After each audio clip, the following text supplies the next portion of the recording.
nu skal vi til eftermiddagens første foredrag. Social dialog gennem kunstfællesskaber. Og vi får en ægte Ph.D. i samfundspolitik i form af Nicole Savinetti her på scenen. Nicole Savinetti on the stage, please. Thank you very much.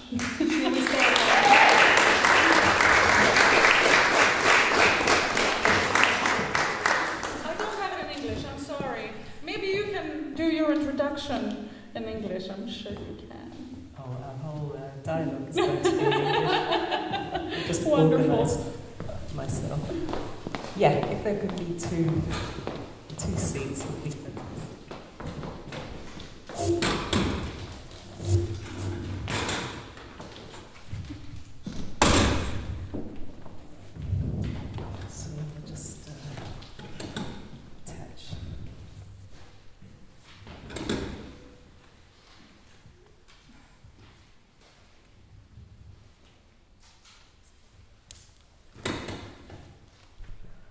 So yes, my name is Nicole Savinetti, and I'm the founder of an organisation called International Migration Meets the Arts, otherwise known as Immart. First of all, thank you so much for taking the time to come here this afternoon. It's a challenging time for everyone, so I really appreciate you being here, and thank you, Martha, for the invitation and for organising the festival and giving us this opportunity to speak. So during the planning stages of the festival, Martha and I had quite a few conversations, and in that period there was a lot of media focus on racism, racialization, and ethnic otherness. And to cut the long story short, we agreed that in order for there to be some lasting systemic change in this area, that social dialogue has to keep up, and this dialogue needs to be two-sided, not just one voice being heard all the time, but both voices.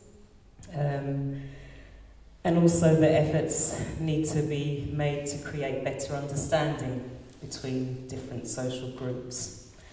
So today I'd like to talk about the planned and unplanned social dialogues that we've been having since we began with Immart, and that was in 2015. And rather than having a monologue about social dialogue, I thought I would invite Sacramento Roseo to the stage for us to have a conversation about what we've been up to. Sacra has been with Immart more or less since the beginning. She has the position as project coordinator and is our literature expert, so she was also the obvious choice for this festival. Yeah, welcome, Sacra. And thank you for opening the stage for a new member. Yeah. So the social dialogue that I originally wanted to have with Immart was very much about integration. I have a PhD in social policy, as was mentioned before, and my PhD focused on Nordic migrants, privileged migrants in India. And I looked at their social citizenship, and that means their kind of formal and informal ties to the state and society, both in India and in the Nordic region. And one of the major findings that I had during the PhD was the importance of networking, not just with people who are similar to oneself, but also across differences. Just as a small example from the work that I did, I had a Finnish respondent who had a driver. It's very common in India for expats to have drivers. And she was constantly telling him not to beep his horn and not to do this and not to do that and not to do the other. Whereas if you live in India and you have the local knowledge, you know that beeping your horn is actually part of the driving etiquette almost, because people don't use their rear view mirrors. So that's just a small example. So there were a few different aspects of networking which I thought could apply to some investigation of what happens with integration in Denmark. And then I was having a conversation with the journalist, a Danish journalist, and she was showing me some artwork that some people that she had met in Greece. She'd been down in Greece when the refugee crisis was at its peak. And I said to her, you know, where are they exhibiting? And she said, well, nowhere. At the same time, an opportunity came up to do a postdoc in using action research on refugee migration. I had found the literature in the area of migration a little bit flat, and so I thought it could be interesting to take the artscape of Denmark. I have quite a big network and try to create events, create opportunities for migrants who were artists who were arriving in Denmark without a network. So that was the original idea.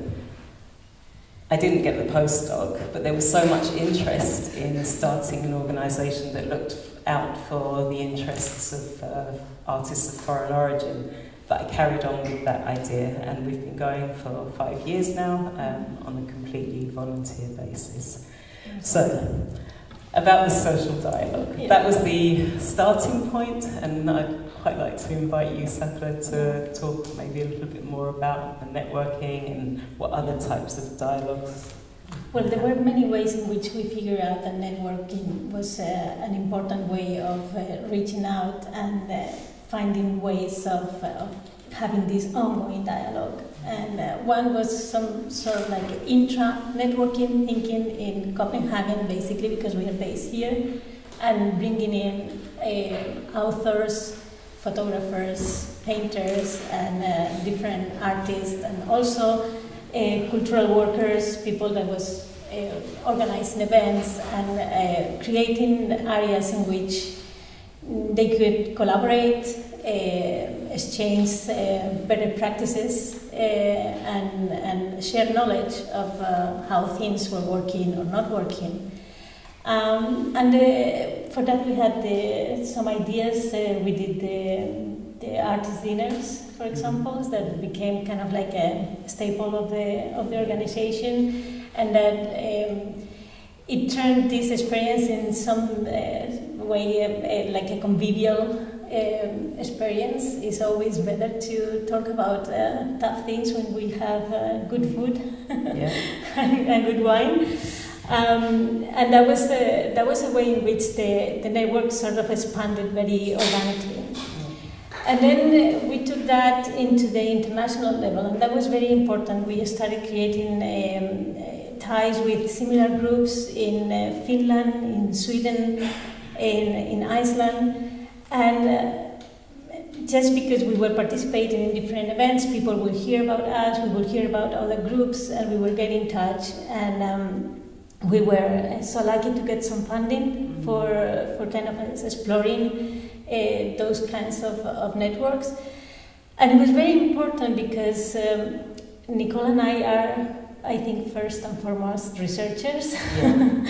and these kind of networks allow us to kind of like figure it out and try to know what we didn't know about the situation of migrant artists in Denmark and how things were being done in other places, and how specific makeups or systems in different countries had a different impact on the migrant artist. And this was also very interesting in another way, because when you talk about otherness, there is a resistance in many artists to be portrayed as migrant artists. They are first artists, and they don't want to be all constantly called on performing on their mobility or on their circumstances of why they are here or there. And it was important for us to figure out how to bring that into our discussions and it felt that it was a very important part of integration in this dialogue, right? And this has been something that has been a constant theme. When we first started, we actually were under the name Immigrant Art. And we were having dialogues with academics, art historians, artists themselves. And there was this strong pull and push in both directions. Some people felt that it was very important to use the word immigrant, and then others felt how you just described. And in the end, we decided to change the name. We'd always shortened it to Immart, so we kept Immart. And I think the name change was really important, not only for the taking away this label of the art made by immigrants have been immigrant art somehow, but also that our organisation is about international migration. It's not just about immigration. And I think another way that this kind of like intra-network kind of like was able to develop besides the artist dinners was also the kind of projects that we took on. So I don't know if you want to talk about some of them. Yeah, I think we have different types of activities that we do. We have what we call community projects, and this is where we involve people from the network. And then we have collaborative projects where we work together with another organisation. So, for example, last year we did a couple of activities with Free News. And actually we did many collaborations with Dancer Helena also last year. But I wanted to talk actually today about one of the community projects that we did. Partly because it was my favourite, and partly because I think it was the project that we've done that really encapsulates everything that we are trying to do. It's very, what's the word? Inclusive. No, more contemporary. I mean, it really speaks to what's happening at the time, and this was called Raining Poetry. The basic concept is that you use a biodegradable, invisible paint, spray paint, and write poetry, different spaces around a city, and you only see this when it rains. That's the basic concept. The downside of that was that we chose the driest summer in Denmark to do it. So we found ourselves going around with buckets of water to show the poetry, but that was, It was unbelievable. It was this project that I thought about from starting Immart. And this is a perfect one for Denmark, it always rains here, and it was that year where we had summer for 4 months. But we have a talent to turning obstacles into opportunities. Yes. So we actually made, well, you're going to explain the whole process, but we had some events that we didn't think about at the beginning, and then we thought, okay, since it's not raining, let's take the water to the poetry. and we had some roads, and we had people congregating around the area where we knew the poems were, and then just splashing the water on the poetry to see it. And that created some sort of like very spontaneous sense of community with the group and with the people around. Right? So how we organised it was, I don't know how many of you were here yesterday, but Pauline Chupin, she was the curator for the project. And then we had a collaboration with Urban Explorer. I don't know if you know them. It's Francois Deban, he's a photographer. Pauline and Francois went around the city trying to find appropriate spaces. I should mention we did this all in Nørrebro.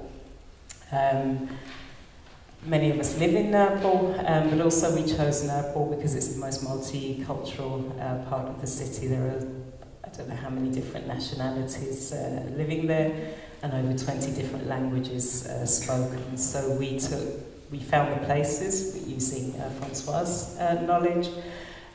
We tested some surfaces, but the project itself taught us a lot about the different surfaces and how well the poetry can be visible. And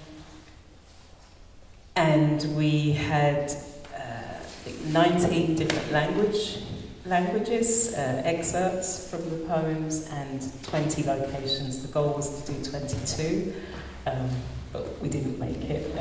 We got kindly funded by Nepal Local then. So we, as well as using biodegradable paint, we made sure that we used cardboard. We were very conscious about our impact on the environment, and this got some attention from an international group, Capus. It's based in Italy, and they were doing a bigger project on street art and the conservation of street art. So we were somehow in dialogue there with both other countries, other projects, but also with the environment. This is something that's so important, I think, within artscapes nowadays, to be thinking very much about this. Maybe you could say something about the languages. Yeah, it was very important because, well, Pauline did an amazing work in creating the poetry, both of dead and alive poets, and in also showcasing the richness of the multilingual literature in Denmark, right? And for me personally, because it has to do with my research, I work with multilingual national literatures and try to problematize what it means to have a national literature that is monolingual, because it doesn't happen in almost any country. For me, it was very interesting to see the richness of the possibilities that having so many languages in only one place, and also thinking all of us as cultural workers, the translators, the writers, in this dynamic dialogue of what it meant to express the words of somebody in another language, and also for the setting that it was, right? And that it was, how do you choose the poem that is going to reflect how you feel about the environment and urban spaces, and how do you translate that, knowing that those poems are coming from such a diverse set of experiences. So that was, in that sense, was very rich. And then also the fact that we were putting together different skills, right? With urban explorers, with Pauline, also with the graphic designers and the painters that were doing the maps that people was using to go and find the poetry, and what it meant in terms of like community involvement in a period that was a little bit iffy for Norge. So in that sense, it was kind of like a staple of what Immart is about, yeah, in many ways. We also, when we were spraying the poems, it was wonderful also to see this reaction from the public. This was also a really important aspect, that we were bringing poetry out to people who may never look at poetry ever. So it was just there on the street in front of them, and I can remember there are two occasions that come to mind, and one was when we were doing the poem in German. This was the first one that we did on Dronning Louise's Port, and some German tourists walked past, and they were so happy to see their language being part of an art exhibition, more or less, in Denmark, and this created conversation like immediately. It was great. And then another thing that springs to mind was when we did the activity with the children at Mølleparken. It's one of these bemandede legeplads, like a manned playground. And they have children that come there regularly, so we got in touch with them and asked if we could do a little workshop with the kids. So we took some of the spray paint, they did their own stencils, and we sprayed some of them. But what we also did was pour in the water. We'd already stenciled the poem there, and it was in Turkish, right? I think it was in Turkish. And so we were throwing the water on it, and just to have the kids around, and it was read in Turkish by one of the women that work at the playground, and then another person translated it into Danish. And yeah, just this other way of communicating poetry to the children was really, really fantastic. And I think very effective also. They were asking questions about poetry, what it is, and you know, how it can be. And the other poem that we did at Dronning Louise's Ball, we made an event out of it, and we had Danish poet Jan Olsen come, and he read a poem, and another Danish poet, and some musicians. But Jan had done a project where he had created, some of you may know it, where he turned the city, the town, into a poem. And I felt like Nørrebro in that period became a book of poetry, multilingual poetry. So yeah, that was one of the So I have a question for you. Yes. Because I think we are reaching the end of the time. Just wanted to say, after these 5 years of funding Immart and going through some changes, and what is your vision of the last 5 years, and if it has kind of like fulfilled your original idea, or? Yeah. I think that in the beginning, as I said, I have a research background. I don't have an arts background, so it's been a massive learning curve regarding artscapes and understanding how the Danish system works. I mean, part of the reason that I started this was because I could see that there was not a window really, there wasn't really a space for artists with foreign backgrounds to just enter into the Danish art scene. At that time, there was very little translated, even in for funding opportunities. There was barely anything in other languages, namely English, and there were no calls for specifically artists of foreign origin. There was always, and still continues to be referred to as Danish artists, or funding for projects bringing artists from abroad. So this is a big challenge for people who are here and maybe are very well known in the town of 5 million people in the country that they come from, but they might not be well known in the country that they are from. So I think that there still exists a challenge, particularly regarding funding opportunities. But there's also been a lot of change. There is much more information in English.